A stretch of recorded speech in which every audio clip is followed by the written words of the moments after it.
Arry and Bert. It was Halloween on the island of Sodor. The engines were enjoying picking up passengers dressed as monsters, witches and wizards. Thomas and Emily were going on a night run that evening. They were collecting iron trucks from Arry and Bert at the smelter's yard, which had to be delivered to the harbour before sunrise. Percy thought Halloween was scary, so he was glad that he had not been chosen for the job. At the end of the day, the tired engines returned to Tidmouth Sheds. It was now time for Thomas and Emily to go on their night run. "Be careful at the smelter's yard," Percy warned. "It can be rather dark and creepy there after dark." "There's nothing to be afraid of," said Thomas confidently. "There's no such thing as ghosts." "Ghosts are just silly make-believe," Emily added as they steamed away. Thomas and Emily raced across the island. They liked travelling at night, passing owls and foxes as they went. "It seems quieter than ever tonight," Thomas said to Emily. "It's very dark too," Emily said a little timidly.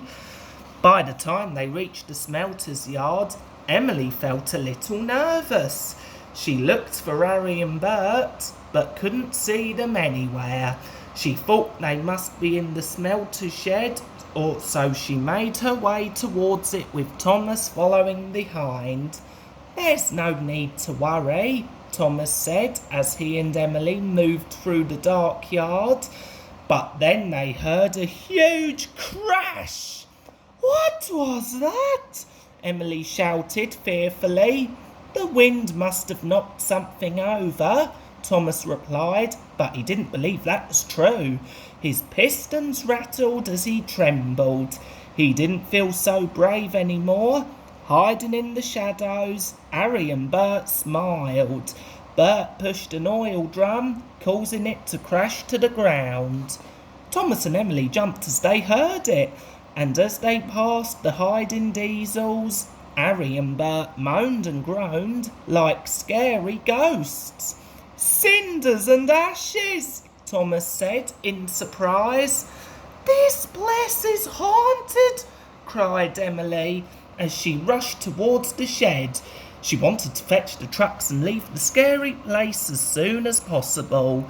In the shed, Emily saw the trucks they had came to collect. She moved towards them without noticing a white sheet hanging from the ceiling above her. As she passed underneath, it caught on her fender and suddenly fell on her. "Ah!" she cried. "A ghost has got me." She raced to the door, trying to get away from it. When Thomas saw what looked like a ghost engine coming towards him, he forgot about the iron trucks and ran away. Emily, covered by the sheet, raced after him. Arry and Bert were waiting outside.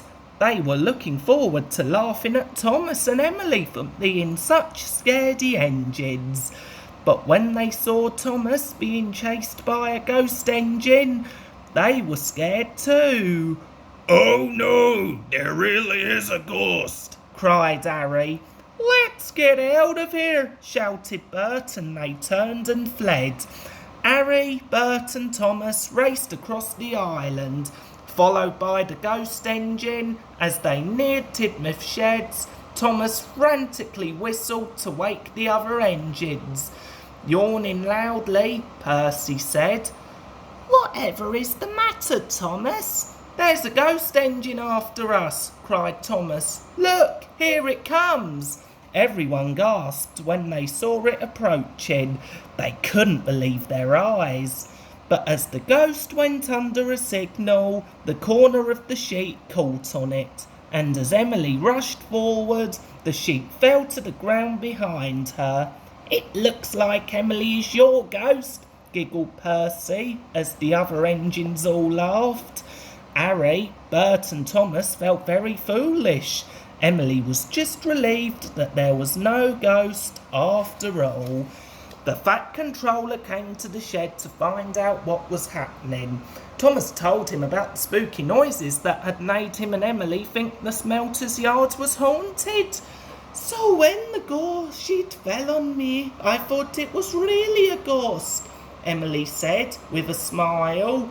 Do you know anything about this? Said the Fat Controller, asked Arry and Bert, who meekly nodded. In that case, He said, you will deliver the trucks to the harbour tonight, and while you're doing that, you can think about all the trouble your trick has caused.